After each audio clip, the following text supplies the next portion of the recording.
What is up, guys? We are live. How are you doing? We've started 15 minutes late, unfortunately, due to some technical issues.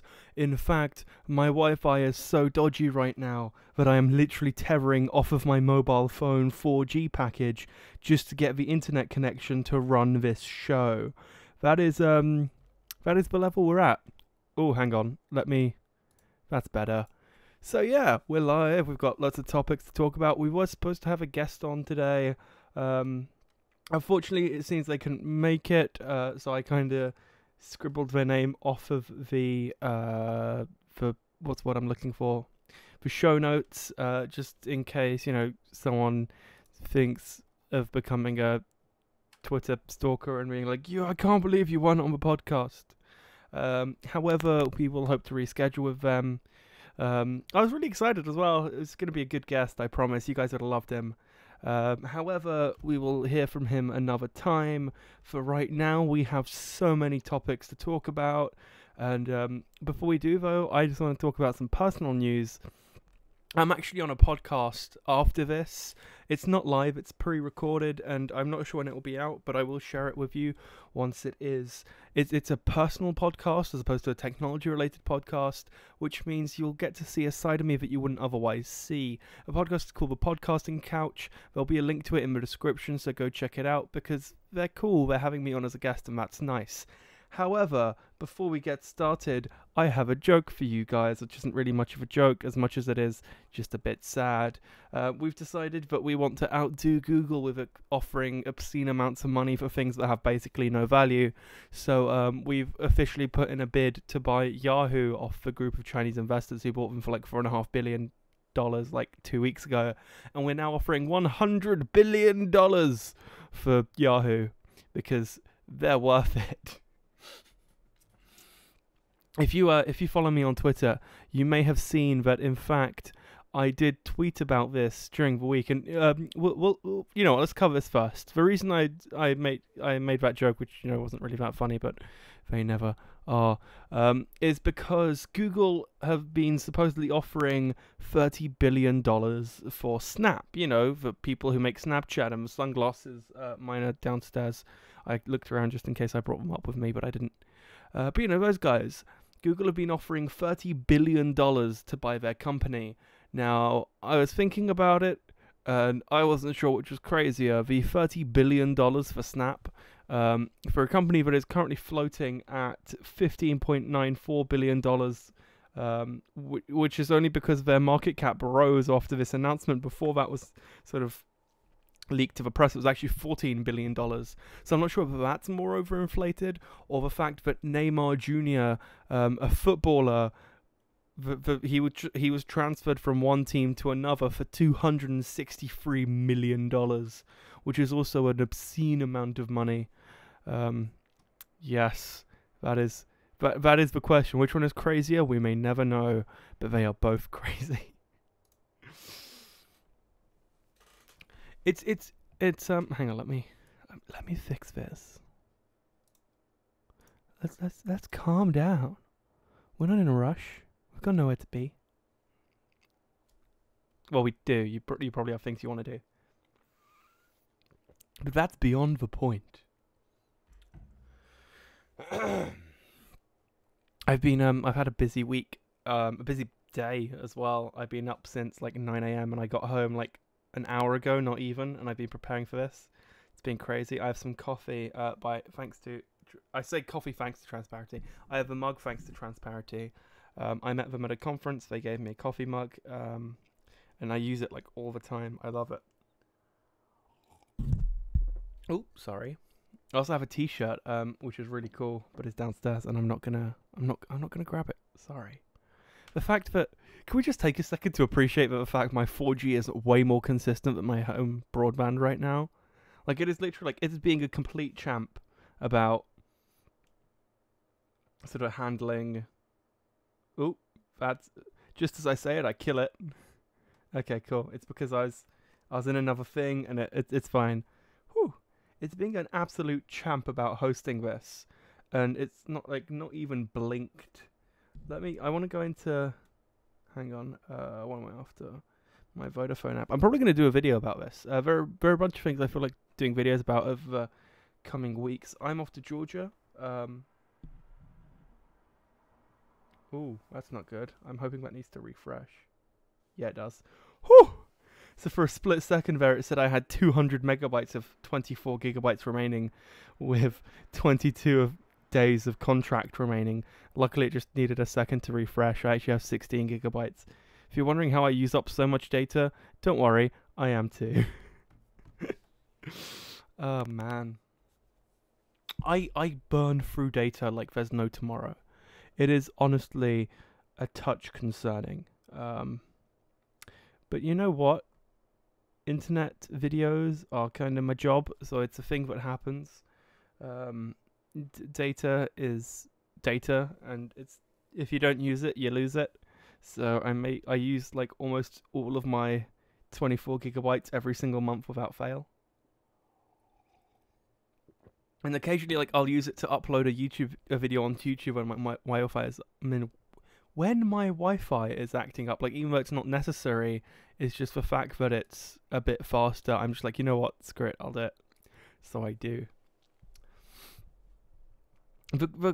So circling back to the Google Snap deal, if we can call it that. It seems, I'm not sure if it's just me, but oh, hang on, let me fix that. It's been fixed. Switches to analytics. Oh, that's better. Isn't that better? Yes, it is. It seems that this offer has been on the cards since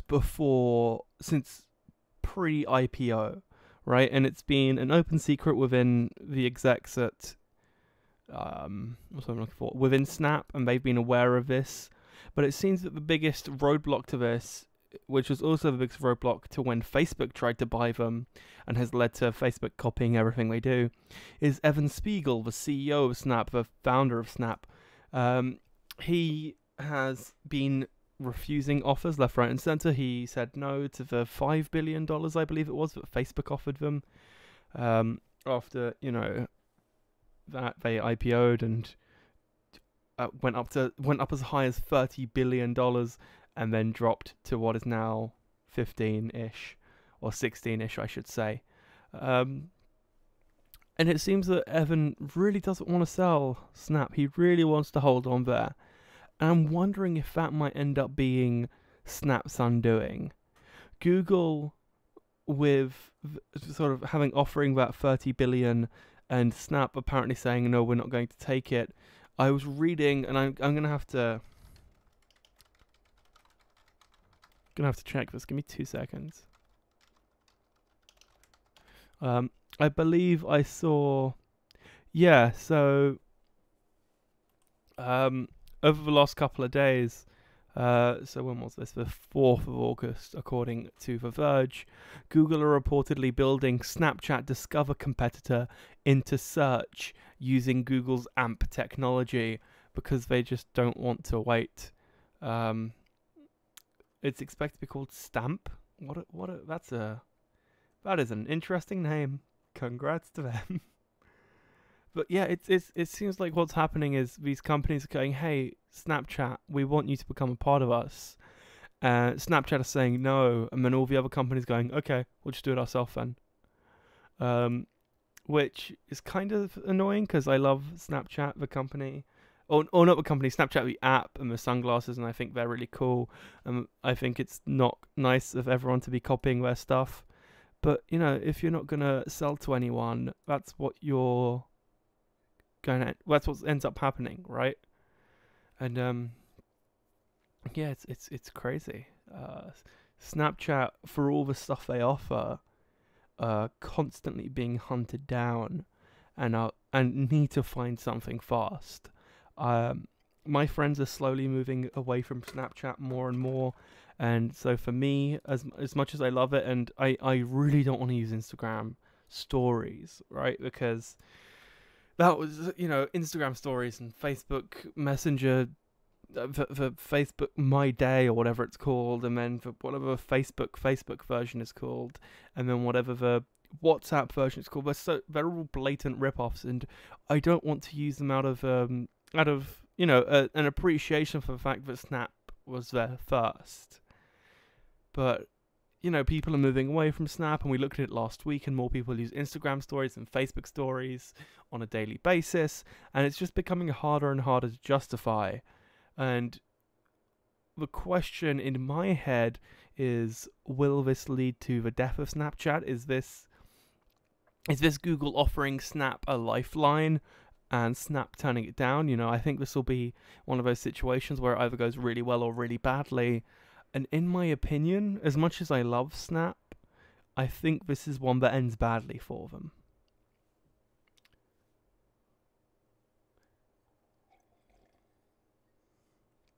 Which is a shame, but, it happens. Companies come and go.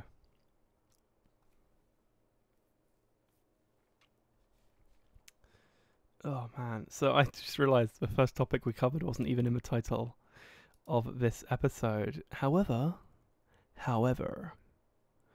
we do have ones that are in the title of this episode. So let's go with, let's do it in order. So let's start with the Apple.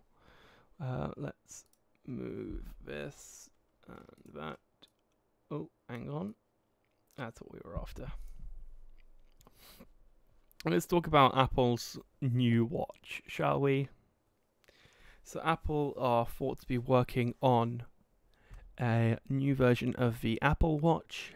This version is expected to be a standalone Apple Watch that functions via LTE, which is what you'll find in your mobile phone, and if you have an Android Wear device, a lot of recent Android Wear watches also use LTE with a SIM card in them for things like just usage outside of being connected to your mobile phone, which is great because it lets you take phone calls or use data whilst anywhere. You don't need Wi-Fi. It's like having it is literally a SIM card in your phone. Now, Apple was said to have been working on it and were hoping to release one last year. However, they ended up not doing so due to what was thought to be issues with battery life. The Apple Watch already doesn't have the best battery life.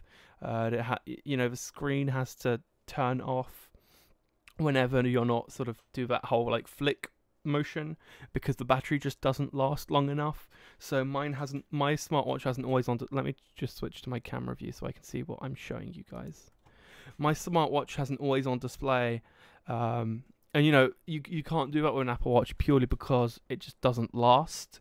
Whereas this with the always on display tends to last about a day and a half. And I really like that always on display because the big part for me is, I can always glance down at it and not have to do that really dramatic wrist movement or have to tap on the watch. It's just a lot more subtle when I need it to be. I can glance down, see the time, and then just kind of, not have to make a big fuss out of it as such, which I think is important sometimes because it's not that every time I check the time I'm being rude, or every time I get a notification and I glance down at my watch it's because I'm being rude. It's because I might genuinely be interested in what the time is if I'm in a meeting, for example, and I know that I'm expecting something to happen at a certain time, or if I know that I have to be somewhere at a certain time, I might glance down at the watch just to see how we're progressing in this meeting, just to make sure, we're going at the right pace. It's not me being like, oh my god, I can't believe I'm here. Why is it only 8:30? Right? It's me wanting to make sure that we're running efficiently and effectively. And so, you have to be able to glance down in such a way that people don't think you're glancing down at watch currently subtly, I think, is bad enough in certain situations, right? If you're sort of glancing down at your watch and someone thinks you're being disrespectful anyway, and then you're playing with your watch trying to make sure that you can actually see the time, I think that's sort of some next level disrespect for some people. So that always on display would be a great feature for an Apple Watch, and it's my biggest go-to feature for my smartwatches. There's a great budget smartwatch made by, what's it called? Hang on, let me look it up real quick. I can't remember the name. Oh, actually, what I will say though, I can't remember the name. However, one of my favorite YouTubers made a video about it. Let me find it real quick. I'm gonna chuck in his channel real quick. So this is Canoopsy. Go check him out. He's a cool dude. He replied to my tweet once. Let me just type in watch.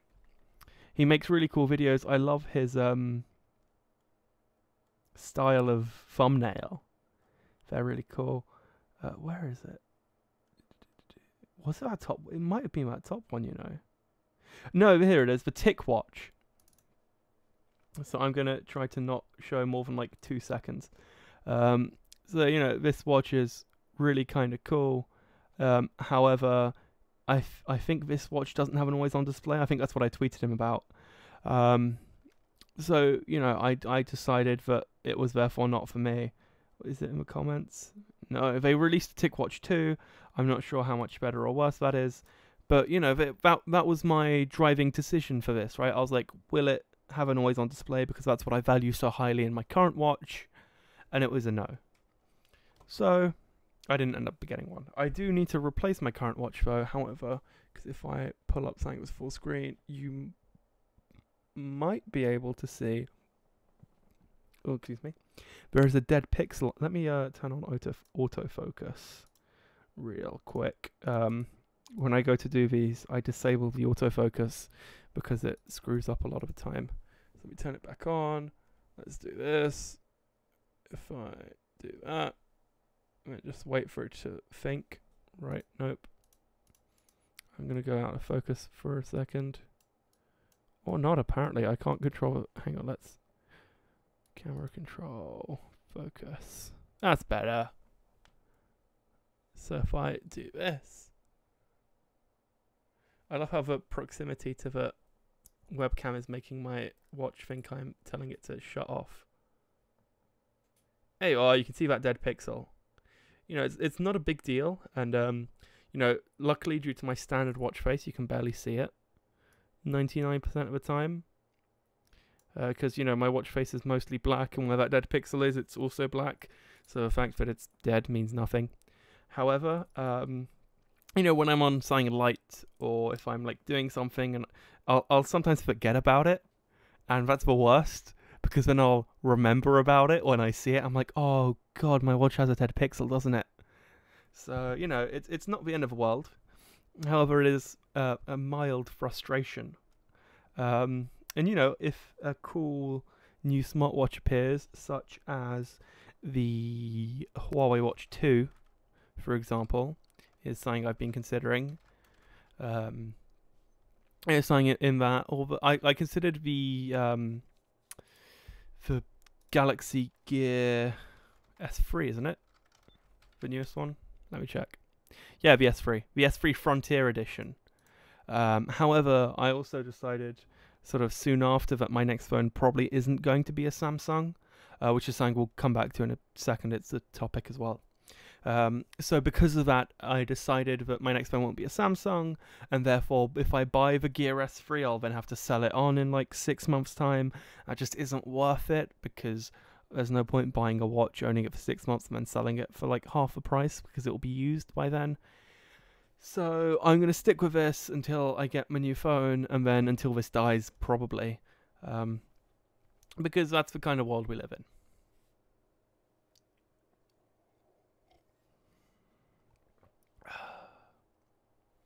What I do want to say, however, is that it's a busy year for Apple.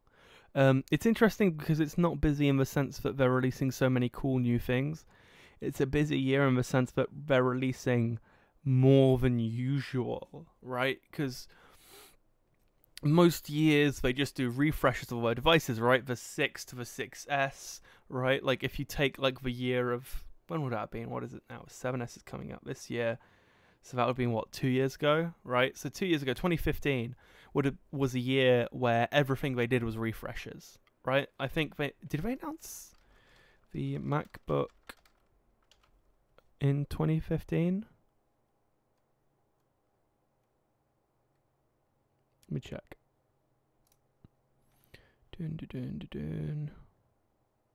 Yes, they did. So okay, let's go back 2 more years. 2013 was the 5S. And it was a relatively quiet year, right? There wasn't much happening. They refreshed their laptops, they refreshed their phones, they refreshed their tablets. The iPad was out then, yeah.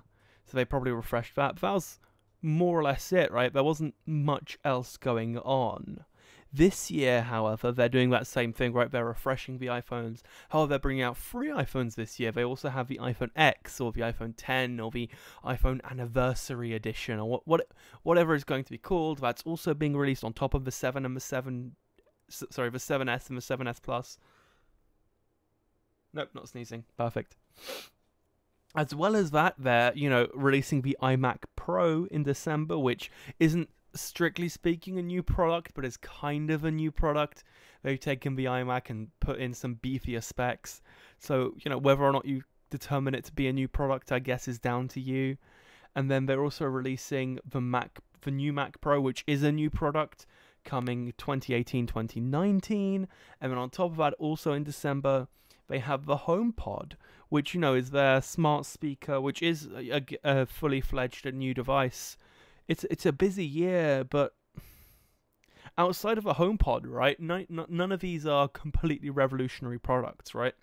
When the Apple Watch was first released, it didn't end up being as revolutionary as probably they hoped, and didn't end up being revolutionary at all. If anything, it was a good testament to Apple's PR machine, the fact that the Apple Watch sold at all. However, that was designed to be their next big thing. They're something that they hadn't done before, right? The new Mac Pro may be new, but they've sold Pro computers before, right? It's not something they've never done before. The HomePod, however, is the smart speaker, saying that it'll be the first smart speaker that Apple have ever made, and it'll be interesting because they're trying to move into the world of AI, and with Siri being a distant second best compared to Google Assistant, and with questions being raised about how it will handle not having a screen, because the Amazon Alexa is really good, but if you go to use it on a phone, it doesn't utilize the screen at all. So although it's all right for in a smart speaker, it kind of sucks for on a phone if you use a HTC U11, and it's also not that conversational. So yeah, there's a real toss-up to be done there, and this LTE smartwatch, again, is not a completely new product category, but it is a new product, so it'll be interesting to see. What I find really amusing, though, is that the LTE modems are all set to be supplied by Intel. This, of course, being because of Apple's ongoing dispute with Qualcomm, the biggest supplier for the iPhones and the iPads. I just find that amusing more than anything else. But Intel, the issue, we discussed this in a previous episode. I want to say number 5. I can't remember off the top of my head. But, it's interesting that Apple now have to do that, because we discussed how the Intel chips are roughly half the speed of the Qualcomm chips. So Apple were throttling the Qualcomm chips so that there wasn't sort of an advantage depending on which one you bought. And personally, I found that really amusing. Apple and Qualcomm especially definitely doesn't. But yeah, we're yet to know for sure, and so it's not none of this is confirmed. However, I see it. I find it extremely difficult to believe that this won't allow you to use. This won't allow you to use your Apple Watch as a completely standalone device with the ability to make phone calls and all of that jazz, right? Surely, if you've got the LTE chip in there and it's doing that anyway, then you should be able to, right? Like, does that make sense to you, right? Like, if you've already got the SIM card in your watch, you should be able to use it as a standalone phone. Like, it just makes sense to me. I don't know. We'll see.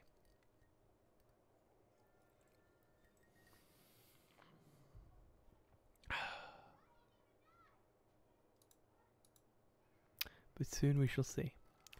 Right. My script. So this is. I am going to figure out a way. Can I tell it which days? You may have noticed in previous podcasts. You won't have noticed it just now because... Can I? No, I can't. So you won't have noticed it just now because I wasn't actually showing anything live on the screen, but you may have noticed in the last couple of podcasts, like roughly 40 minutes in, the screen turns a touch orange, and that's because sunset occurs. And when sunset occurs, my blue light filter on my screen, or night light, I believe it's called. Yeah, night light as it's called in Windows 10, automatically is set to turn on and off during sunset and sunrise. So what will happen is, we'll be in a podcast and we have Paul on, and Paul is just being captured off the screen. So nightlight will come on and it'll dim, and I won't notice at first because I'm so used to it happening. But, we'll be like 5 minutes after it's gone down, I'll be looking at a white page and I'm like, that white looks a bit off. So I'll go in and have to like turn nightlight back off. I'm like, oh god damn it, that's on. So I need to find a way to get it to not turn on Fridays because I'm doing the podcast on Sunday, sorry, because of the podcast. Whereas every other day I want it to go down because I like having functioning eyes. You should have functioning eyes. They're good for you. Trust me. Oh man. Functioning eyes help you see. That's we should turn that into an ad. If only Paul was here.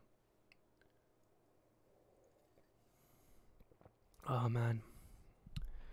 Let's see. Oh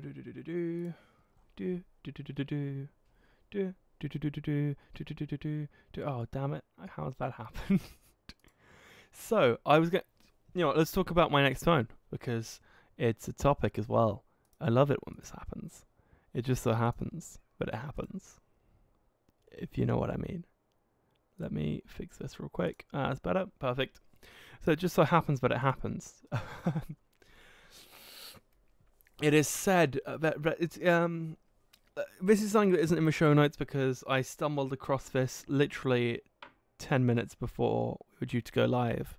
So 25 minutes before we actually went live. It's said that Android O, whatever it's called, Oreo or oatmeal cookie or I don't know, like orange sorbet, I guess. I don't know. Yeah, let's go for yeah. I'm sure orange sorbet's great. That's a great name. All of these things are expected to. We're expected to get an actual name for it. However, that is expected to happen potentially as early as next week. No one's quite sure what the O will be.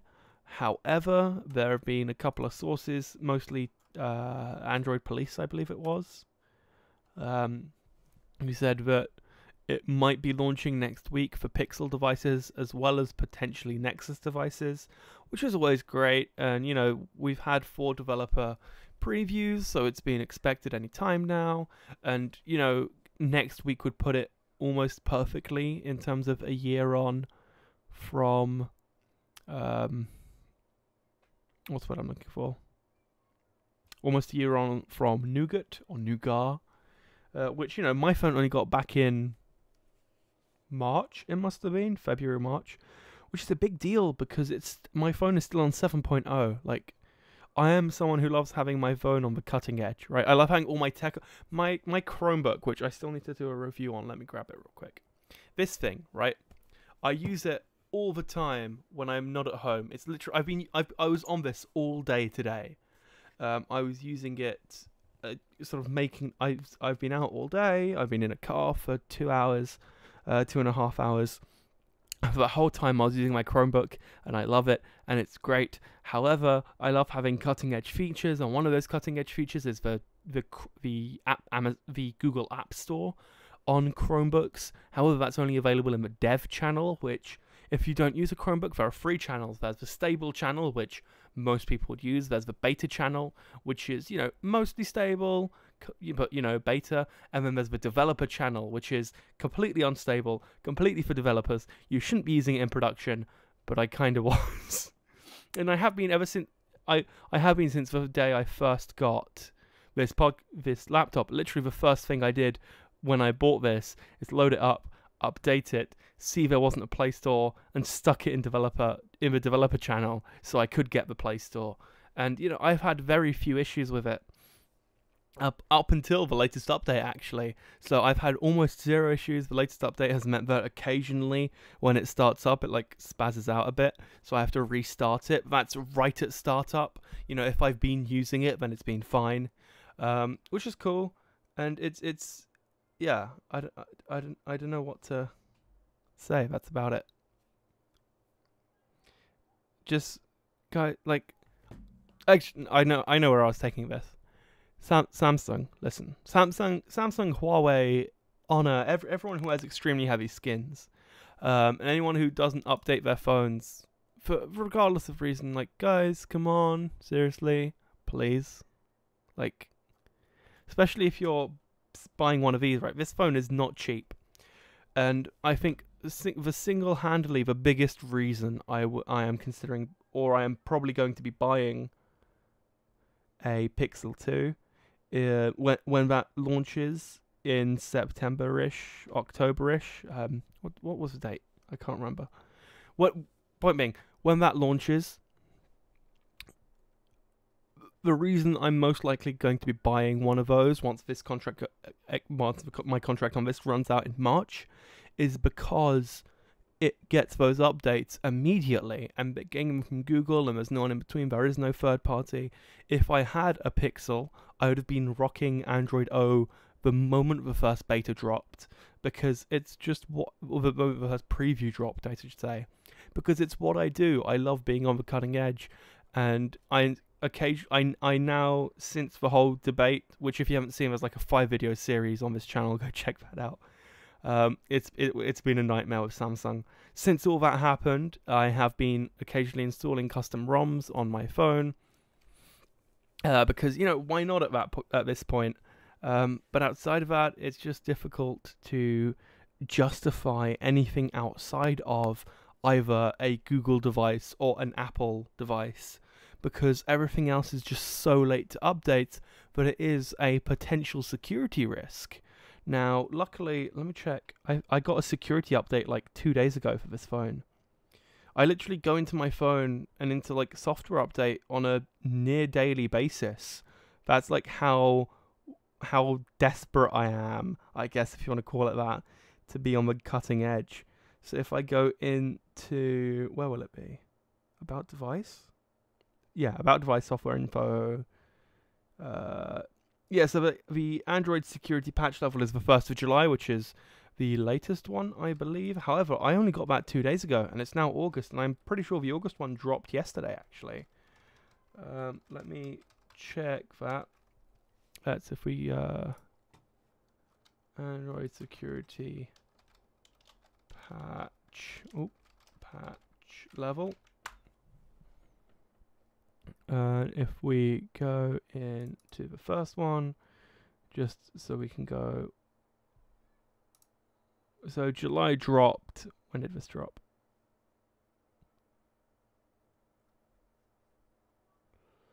Come on. So July dropped on the 5th of July. Let's see if we go to overview. Will that say anything? Nope. Android security patch.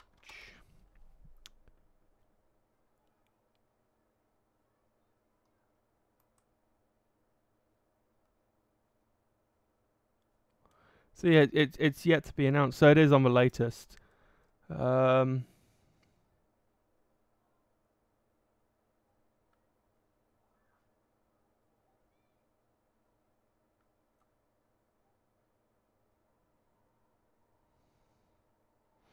Interestingly, though, the August 2017 one, and you know you're seeing this on here, so I'm on Android Sage.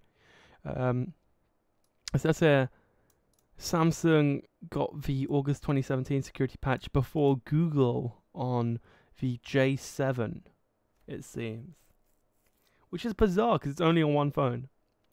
With everything else on the July patch, which was 2 days ago. It's really bizarre, and yeah, I don't know where to. It's like, really, Samsung, you expect me to believe that you have all of these resources, and you can't at least keep the phones up to date with security. Like that was the first update I'd gotten in like 3 months. Before then, it was on March or April, I want to say. So, like, really, guys, like, come on, like, you have to up your game just a touch. It's on Android 7.0, which isn't even near being the most recent version. The latest being 7.2.2, I believe. Let me double check that. Android versions. Because when they ran 7.1.2 is the latest. So yeah, 7.1 came out October 2016, which was around or just before Samsung announced their beta project for the S7 and S7 Edge, and their beta actually ran Android 7.1 and 7.1.1. However, when and they did say that they were going to drop it with 7.1. However, when it rolled around, it ended up being 7.0, which is really bizarre, and it's still 7.0. Like, where did this beta code go? Who knows? Because in beta it was 7.1, so why isn't it now? Is it because something happened? Is it because of a note situation? And they kind of dialed back on that? I would assume so. But it's just really bizarre. They don't have the latest version of Android on their sort of, on their just over a year old phone. Alas, I am not Samsung, and that is not something I can control. What I can control, however, is that if I go to XDA, let's take a look at some. If we hop over to XDA, give us a second. I am pummeling my mobile data right now. And if we go to S7 Edge, Exynos is one I'm after, I believe. Yeah, Exynos, because that's the global one. And if we look at, let's see what we have here. You can see there are so many ROMs. Lineage OS 7. Which is, I believe that's 7.1.1. Yeah, it is. So I can't help but feel like I'm going to end up. Yeah, Resurrection Remix, one of my favorite ROMs in general. I've actually got that running on my OnePlus One, which is still my go-to backup device. I actually have it still running, and I'm really tempted to do a video, and I probably will at some point, comparing my OnePlus One to the OnePlus 5, because I love my OnePlus One, and with a custom ROM installed on it, but it's very bare bones, such as Resurrection Remix, it runs remarkably smoothly. And actually, I've had occasions where it runs smoother than my S7 Edge, purely because of all the bloat that is TouchWiz. So, sorry, not TouchWiz. They renamed it, didn't they? It's now called, hang on, I've forgotten. What's it called now? Is it still called TouchWiz? I think it might be. I've forgotten. That's not good. I don't think it's still called TouchWiz.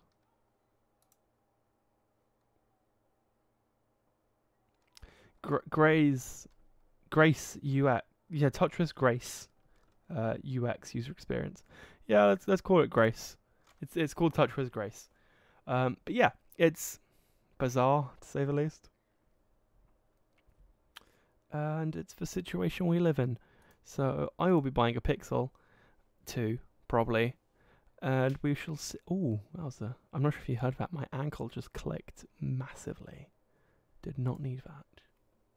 But yeah, it's the Pixel 2. It's expected to have a bezel-less or a mostly bezel-less display, much like the S7, S7 Edge, but it won't be curved, which, is, as much as I like the curve, it's not make or break for me. The fact it has no headphone jack does really annoy me, and that makes me consider. It's rumored to not have a headphone jack, I should say. So, well, that's yet to be seen. I'm going to be, once this device comes out and we know everything for sure, that's when I'll make my decision. However, it's looking good, providing they include, like, that's the only hiccup I have on this device. Like, if it had a headphone jack, I'd be like, oh yeah, of course. Like, there's nothing stopping me from buying this. So we'll see. And, you know, the reason the lack of a headphone jack annoys me isn't because I'm using it to play music. I have wireless Jaybird X3s that I use for most of my music consumption. It's because I use the headphone jack for other things, as well as listening to music with a 3D printer that I have that connects to my phone, and then, you know, things like remotes, and I have a gimbal that's coming, that's from Kickstarter. I'm doing a video about. It's arriving on Tuesday. Let's see where it is real quick, because I'm not sure. I believe it's arriving on Tuesday. I kickstarted it, paid £50 for it. You can now go to the website and buy it if you want, and it's like €250. So, you know, I think I got that Kickstarter deal as such, which is cool. Let's see where this thing is. In transit. It is currently in Frankfurt, Deutschland. It's in Germany. It's due to arrive on Tuesday, which is cool because... Sorry about that. We're back now. It seems we seem to have randomly dropped off there. I'm not quite sure what happened. Luckily, it was temporary. It only seems to have lasted a few seconds, like half a minute. I was about to say half an hour, and I was like, nope, that's not it. Half a minute, about 30 seconds. So it's not too bad. We're back now, so that's good. I'm not sure what caused it though. My I looked down and my upload rate had dropped to 0 bits per second. So I kind of stopped talking to see if it was just being annoying, and then I got a little notification being like, connection is dropped, we're all dying. It didn't say that. We are all dying though, but it didn't specify that specifically. But yeah, we're here now. We're back again. I just what was that say? Yeah, I just disconnected and reconnected my phone, and now we're fine. It's really bizarre, but whatever. We're back to podcasting.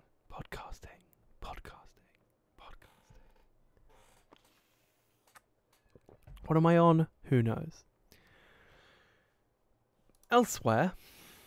Oh god. Oh, actually, what I will mention real quick, the S8 and the S8 Plus, recently, and by recently I mean at some point this week, I believe, got the server-side flick of the switch, which has now allowed them. Let me just check when this happened. S8 Daydream, which has meant that they now have Daydreams. Yeah, it was earlier this week, a couple of days ago. So it now supports Daydream VR, which means that the Google Pixel isn't the only one that supports Daydream, which is great, and it's cool, and means that you can use Daydream with your Samsung phone, which is also cool if you like VR. I have, I think it's downstairs. Is my VR viewer downstairs? I think it is. I have a VR viewer that is completely unused.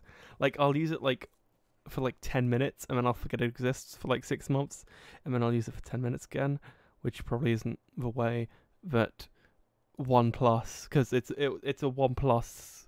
It was a collaboration between OnePlus and Amp VR. I'm sure that's not the way they hoped I'd use it, but I did use it when they launched their phone. So, you know, we did a video about that. I believe it was a live stream, actually. I think I live streamed me wearing that headset.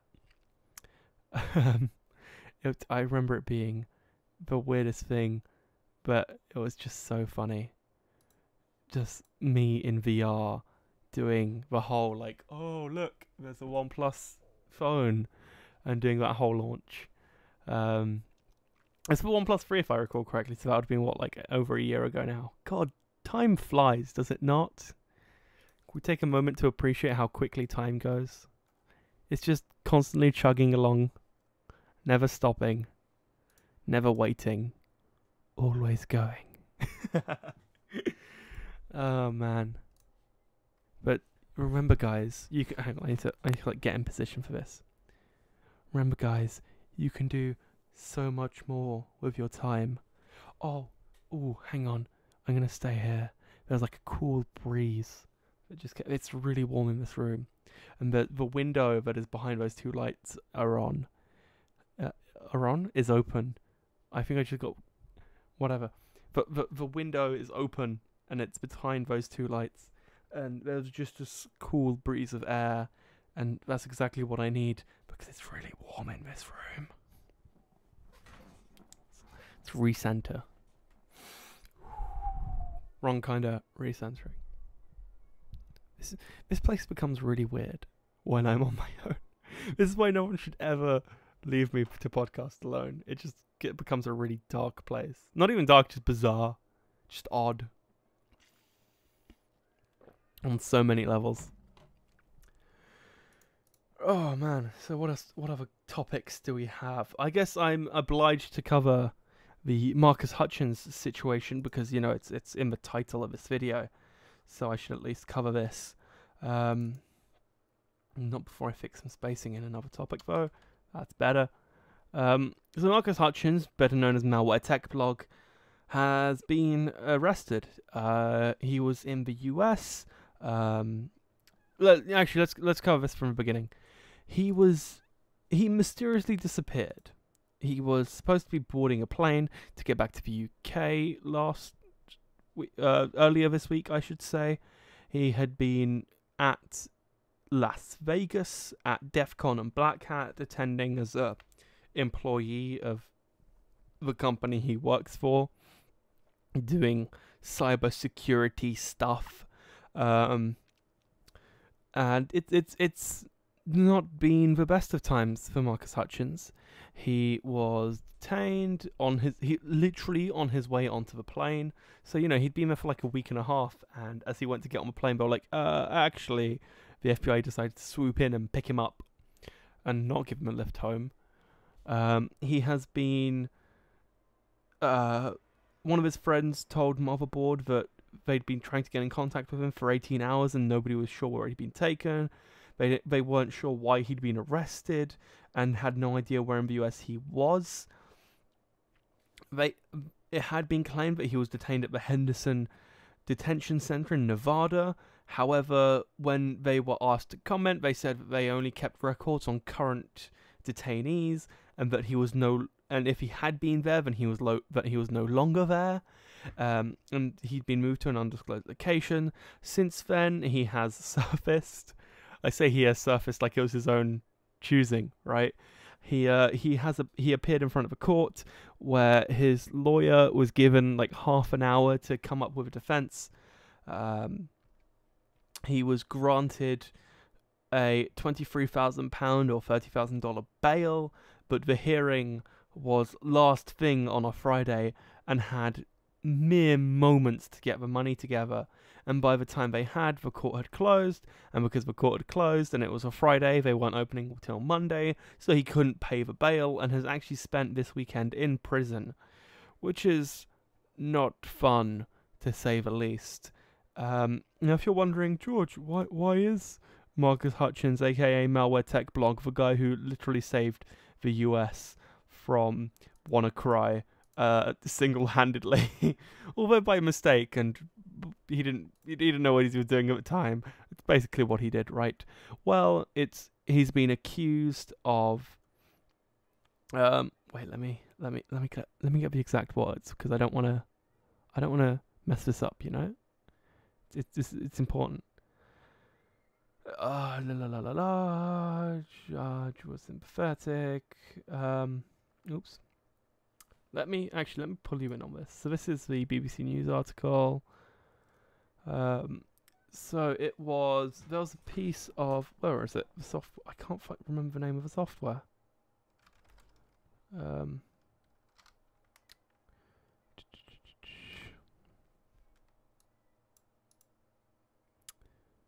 Where is this?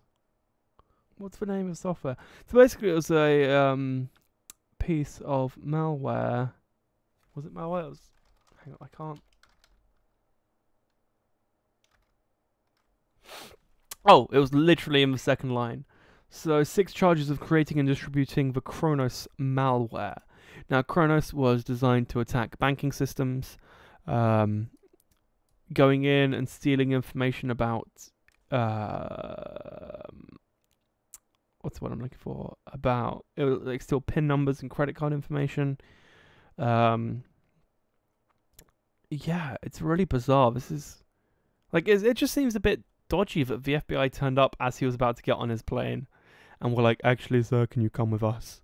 We know you've been here for basically 2 weeks, but we need you to come with us." You have to remember, this is a guy who was, he was having a good time in Vegas, right? I'm not gonna be like, oh, he was in Vegas and suffering for 2 weeks, and now they've thrown him in jail. He was having a good time. There was he had a friend, and the tweet is in the show notes because I think it's very important to give context. There's been a lot of misreported facts, mostly because people had no idea what was going on. So this guy has, he I think when the whole MalwareTech, when Marcus became famous, it was an interesting story because, people were taking really crazy things out of it when they first discovered who he was.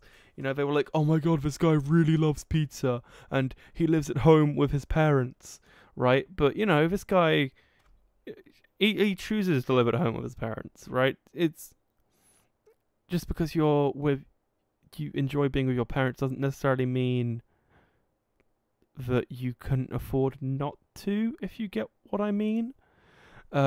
But yeah, so he stayed in a villa which was free, and then he someone else rented the Lamborghini he was in whilst there. And all this stuff that everyone was like, oh my god, this guy is an elite hacker who lives at home with his parents and had like ridiculous things whilst in Vegas, right? And it's just crazy. Interestingly, point 4 was really amusing. You might want to, I think it's been mentioned in the replies, but you may want to rephrase point 4. But they tried to make sure that he couldn't post bail, and one of the things they cited was the fact that he'd been seen at a shooting range. However, it was a range that was literally designed for tourists. The idea being that if you're a tourist in America and you want to see what shooting guns feels like, come here and you'll see what it's like. It's not like he was out and about shooting random guns and like, haha, this is fun. Interestingly, the US claims, and if I pull this back up, they claim that they have, where is it? They claim that he pleaded guilty at some point. Or not that he pleaded guilty, but that he'd admitted it. Ooh, oops. He had, yeah. Yeah, so the US prosecutors say that British Computer had admitted to creating the software.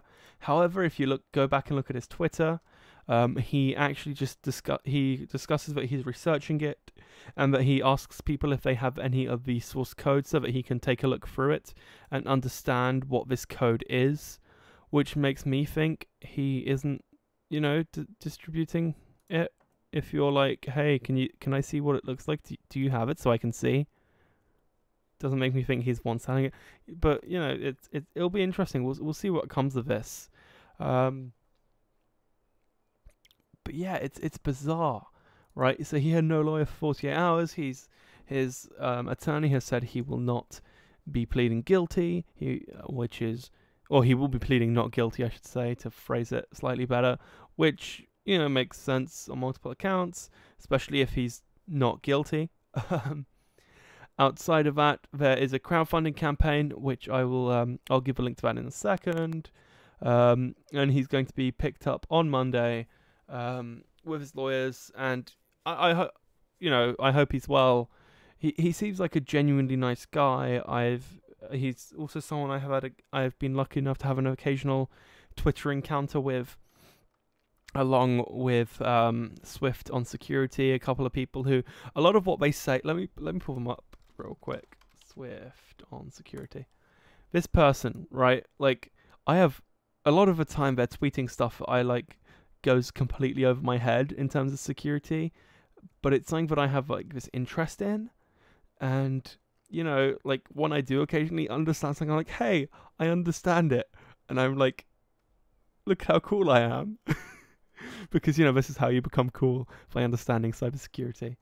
But, you know, it's something I have an interest in and I'd like to know more about. So there were two people I really covered. Tech blog. But yeah, it's interesting. So yeah, you can see the last thing he tweeted was 3 days ago. And I think he'd been tweeting about, like, yeah, about to get on the plane and stuff, like, yeah. It's just, oh, what can I say, right? It's crazy, if you ask me. However, I am not being asked, so oh well. Oh man. We'll see what comes of this. I assume he's innocent, in the sense, because I like to think I know. You know, let's get real for a second. The internet is one of those places where it's so personal, right? There's so much more of a conversation. Unlike when you watch something on TV, there's a bit more. There's a conversation going on that doesn't happen there, and so you feel a bit more personal.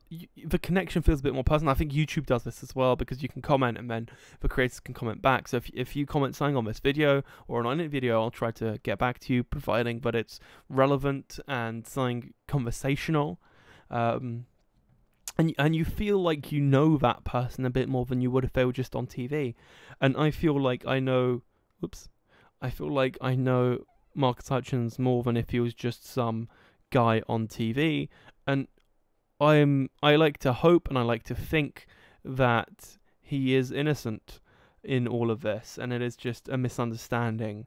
But you know, there's due process that has to be taken. I mentioned I was going to, if you do want to donate, there has been a legal defense fund set up via LawPay. The link is in the description. It's secure.lawpay.com/pages/TOREKE land/Hutchins LDF. I have set up a short version of that. It just redirects. That's all it does. It's just a redirect. So you can go to smpy.tech/Hutchins LDF. LDF standing for Legal Defense Fund. So smpy.tech/Hutchins LDF if you wish to donate. You know, that's not a matter of whether he's innocent or guilty. That's a matter of him being enabled to have a fair trial, and it is something I think everyone deserves, regardless of your personal opinions. He should still be tried to make sure, as such. We shouldn't be just sort of running around hoping they're guilty, or maybe even like assuming they're guilty, because they have a mild relation to this situation. And let's end on a high note really quickly. I have to disappear in 15 minutes to record that interview, and I'd like to rest my voice for like 2 seconds before that. So really, really quickly, I will also mention, in slightly better news, I say better news, it's bizarre. The NSA have been confirmed to have unlawfully surveilled Kim.com. This is back in 2012, I should say, when he was being surveilled for mega storage. The NSA and the GCSB, which are New Zealand's version of the NSA, had been in a joint surveillance operation called Operation Debut. Surveillance was supposed to end on January 2012. However, the US continued to use New Zealand's technology. Now, how that happened, I'm not quite sure. New Zealand claim that the GCSB claim that they didn't know anything about it, but that raises the question of how the hell were the US using that technology, and why didn't the GCSB have a way of finding out? It just seems a bit odd. But it is a thing, and because of that, he's set to receive his 4 containers full of seized property. This case has been going on since 2013. He has denied the charges ever since they were first brought onto him. He's currently in New Zealand with the US government trying to extradite him into the US so that he can be tried. It hasn't worked, if you can't tell yet. And interestingly, he has since released another cloud storage service called Mega, which I use all the time. Mega has been encrypted so the government or third-party spies can't invade users. And can we just take a second to appreciate the fact he changed his name to Kim.com? And if you go to Kim.com, you will find out about Kim.com. Like, is that not just great? Is that not the best thing ever? Because I feel like it is, right? Like, come on. Surely. Just a little bit. You have to remember this is a guy who started up his own political party. The Internet Party, I believe they're called. Internet Party. Yeah, the New Zealand Internet Party, started up by Kim.com himself. And you also have to remember that Kim.com released an album, man. He's dropped some. He's dropped them songs. He's dropped a hot mixtape. How many songs are on this album? I'm not quite sure. I can't remember. It's 140 megs, so I'd guesstimate like 10 to 12 songs probably. But the fact that he has literally released, like, just let's be honest, right? He probably did it for the fun of it, right? He called Good Times, and then he has, like, his website, which is, Kim.com. There's like a dramatized version of the whole raid situation, when they're, the footage from the raid. It's just how is it not amusing? Right? Because I think it is. I feel bad for Kim.com because he's sort of been made the villain of the US government. But it's just so funny. Like, it's a little bit funny. I'd love to have a chat with Kim.com. He seems like the kind of guy who does stuff for fun, in a way that I wish I could. And it's really funny that if we pull this up, you can see Kim.com. You can't hear this because the sound is off, and that's probably a good thing. You can see that's not actually Barack Obama. But like, it's just so funny. Like the whole situation, the whole everything is just like, how did we get here? How is this a thing that has happened? But it is, and it's hilarious, and Kim.com is great. But yeah, that's basically it. That is this week's podcast. Unfortunately, our guest couldn't make it, and we had some mild internet issues, so even if he did, I think we'd have struggled to make it work. So, you know what? We'll have him on potentially next week. Next week is the last show before I go off to Georgia. So, is it? Yes, it is, because I go off literally the next day. I will be taking my laptop with me, and I will be doing the podcast from Georgia, but I will see you guys here at the regular time of 8 p.m. British Summer Time every Sunday.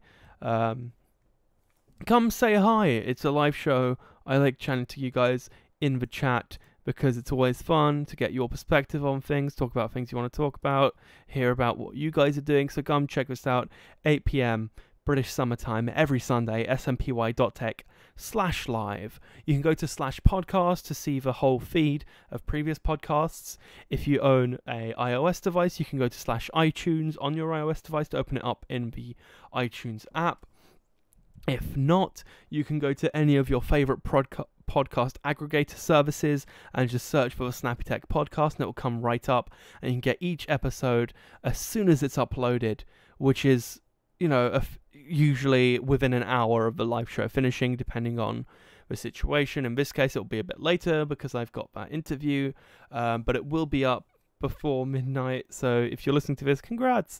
If not, if you liked this though, do hit like, do subscribe, do check out our videos. We've got some cool videos in the works. We've got some stuff I want to talk about, I want to release, specifically around AI and automation in the coming week. And yeah, it's so much fun stuff. So come take a look, and we will see you guys next week for next week's podcast, where we'll be talking about next week's news. Who'd have guessed? Bye.